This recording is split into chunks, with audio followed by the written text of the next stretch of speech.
जय श्री राम दोस्तों, कैसे हो आप सब लोग। आई होप आप सभी अच्छे होंगे और मैं भी थोड़ी थोड़ी अच्छी ही हूँ आजकल। अभी क्या बोलूँ, अभी मेरी तबीयत थोड़ा नासाज चल रही है कल से। वो मुझे लगता है ना, मैंने खुद को नज़र लगा दी है कल कि मैं बार बार बोल रही थी ना, मैं डेली बोलती थी कि मैं स्किप नहीं कर रही हूँ, स्किप नहीं कर रही हूँ। तो आज कुछ ऐसा ही था, मतलब ऑलमोस्ट मेरा मूड ऐसा ही था कि मैं स्किप करने ही वाली थी एक्सरसाइज, बट इट्स ओके, मैंने नहीं की। फिर भी मैं नज़र लगाने के बाद भी अपनी प्रेस करूँगी क्योंकि मैंने स्किप नहीं किया। थोड़ा सा एक्सरसाइज मैंने किया है, ज़्यादा मैंने हैवी वाला कुछ नहीं किया है, लेकिन हाँ मैंने किया है। तो वेलकम टू माय चैनल। जैसा कि आप मेरी वॉइस और मेरा फेस देख के थोड़ा अंदाज़ा लगा सकते हो, आगे जो मैंने फेस योगा किया है वहाँ पे आप देख सकते हो ना कि मेरी तबीयत थोड़ा ऐसे ही लग रही है आज, गड़बड़ सी। I am not feeling well today. थोड़ा फीवर है और बॉडी में वीकनेस है।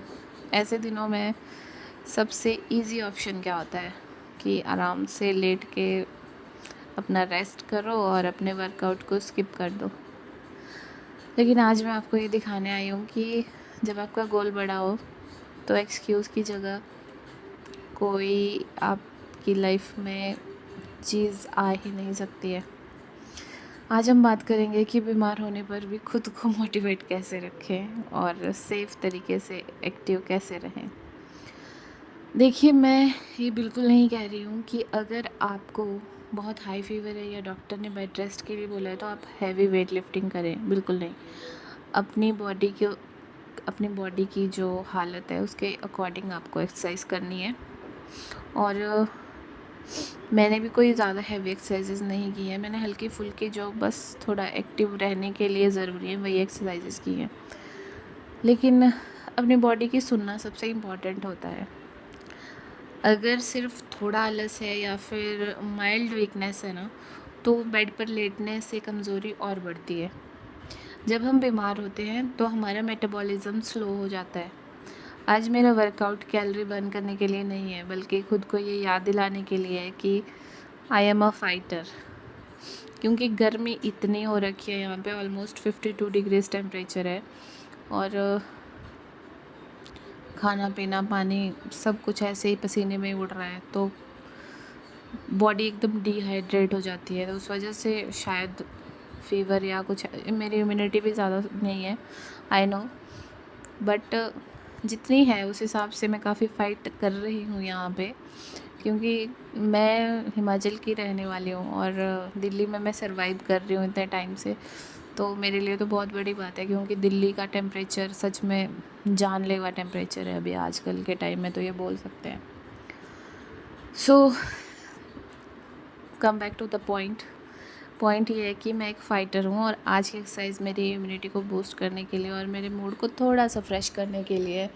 क्योंकि जब मैं एक्सरसाइज स्किप कर दूँगी ना, तो एक गिल्ट तो रहेगा मन में कि मैंने स्किप कर दिया।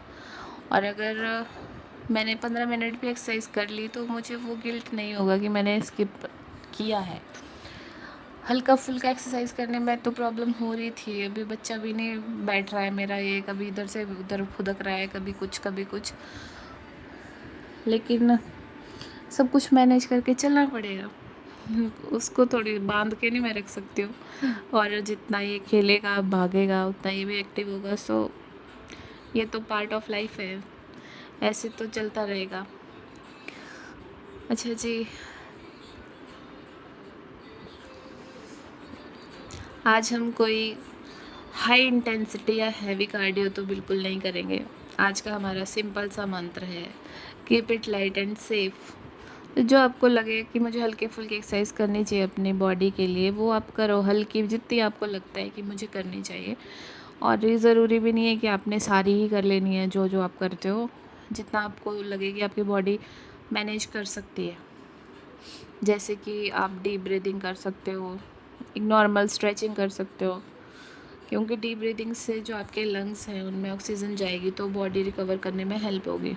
और ये हल्की फुल्की स्ट्रेचिंग से आपकी बैक और लेग्स की भी थोड़ा जो क्रैम्प्स वगैरह फील होते हैं ना दर्द के बीमारी में, तो वो भी ठीक होंगे और हमारा ब्लड सर्कुलेशन ठीक होगा, तो हमारी बॉडी की स्टिफनेस भी दूर होगी।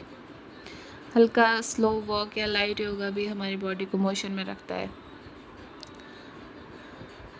एंड ट्रस्ट मी गाइस, शुरुआत के 5 मिनट बहुत डिफ़िकल्ट होता है, ये 5 मिनट क्या 2 मिनट भी बहुत डिफ़िकल्ट होता है, लेकिन जैसे ही बॉडी थोड़ी वार्म अप हो जाती है ना, तो बीमारी का वो भारीपन गायब होने लगता है। And trust me, I am not joking, ये बहुत सीरियस बात मैं बोल रही हूँ। अगर आप लोग अपनी एक्सरसाइज पे ज़्यादा फोकस करोगे एज़ कम्पेयर टू योर बीमारी, तो सही है। मतलब जिस साइड दिमाग चलेगा ज़्यादा, उसी साइड आपको फोकस होगा। ये दिखती बात है, कोई सोचने में बहुत बड़ी रॉकेट साइंस नहीं है। जहाँ पे आप अपना दिमाग ज़्यादा लगाओगे, ये ज़्यादा वहीं पे चलेगा। पॉजिटिव साइड चलोगे या नेगेटिव साइड चलोगे, डिपेंड्स अपॉन यू।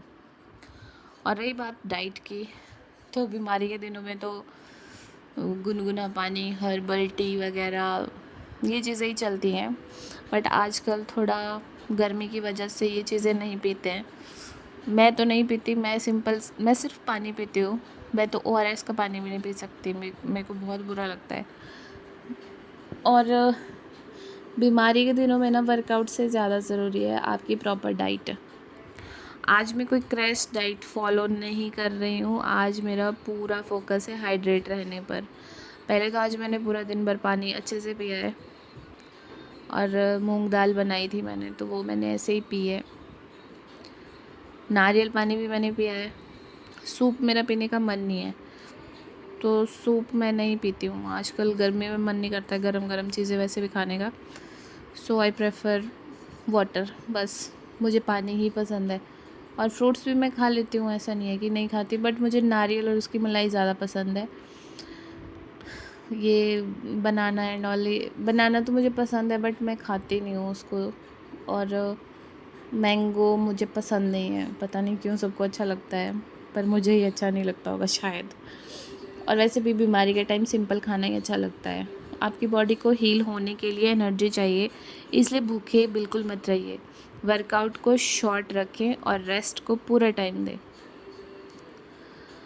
हाँ, तो दोस्तों, आज की इस वीडियो से मैं आपको सिर्फ ये बताना चाहती हूँ कि वेट लॉस कोई 1 या 2 दिन का काम नहीं है, कि आपको अगर आप एक दिन स्किप कर दोगे तो दूसरे दिन से आपका वो वेट लॉस नहीं होगा, ऐसा नहीं होता है। लेकिन हाँ, जो आपका एक मेंटल स्टेट होता है ना, वो आप हिला देते हो। मतलब आपको लगता है कि क्या हो गया, एक दिन स्किप कर दिया, क्या हो गया अगर मैं 2 दिन स्किप कर दूँ, क्या ही हो जाएगा अगर मैं 3 दिन स्किप कर दूँ। और ऐसे करते करते ना आप फिर से वैसे ही लेज़ी बन जाते हो। इसलिए कंसिस्टेंसी मैटर्स। ये एक लाइफस्टाइल है हमारा। प्रॉब्लम्स आएंगी, कभी तबीयत ख़राब होगी, टाइम नहीं मिलेगा, लेकिन कंसिस्टेंसी नहीं टूटनी चाहिए। अगर आप दौड़ नहीं सकते तो वॉक कीजिए, वॉक नहीं कर सकते तो स्ट्रेचिंग कीजिए, लेकिन अपने सफ़र को स्टॉप मत कीजिए। और मोटिवेशन के लिए बस खुद के पुराने कपड़े देख लो, पुरानी फ़ोटोज़ देख लो, या किसी न किसी ने तो तुम्हें कभी ना कभी बुली किया ही होगा, वो चीज़ें याद कर लो। क्योंकि आपको आपसे ज़्यादा मोटिवेट और कोई नहीं कर सकता। You are your biggest motivation. और जब आप ये बात समझ जाओगे, तो आपको किसी मोटिवेशन गुरु की ज़रूरत नहीं पड़ेगी, किसी मोटिवेशनल वीडियो की ज़रूरत नहीं पड़ेगी, किसी की बातें सुनने की या किसी से ऐसे इंस्पायर होने की ज़रूरत नहीं पड़ेगी। आपको खुद ही एक इंस्पिरेशन आएगी कि मुझे वो ऐसे कैसे बोल सकता है। जो चीज़ नेचुरली आप में है उसको आप चेंज नहीं कर सकते हो, लेकिन जो चीज़ नेचर ने आपको दी है और उसके ऊपर आपने परत चढ़ा के रखी हुई है, तो वो तो आपको ही अपने आप को छांटना पड़ेगा। बोलते हैं ना कि एक पत्थर होता है, और पत्थर को जब तराशा जाता है तो उसकी मूर्ति बनती है। तो बस पत्थर बन गए हो तो मूर्ति बनाओ अपनी। बस भगवान ने हमें पत्थर दिखा दिया है कि हाँ तुम पत्थर हो।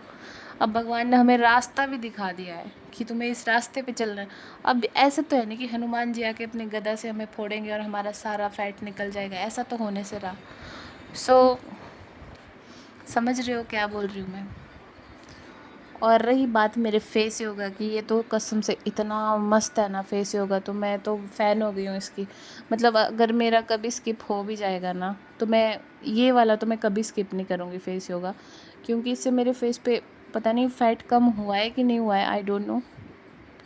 लेकिन हाँ, इससे ना एक हल्का सा ग्लो आना शुरू हो गया है फेस पे, पता नहीं क्यों, या मुझे ही दिखता है, मुझे नहीं है पता, बट इट्स वर्किंग।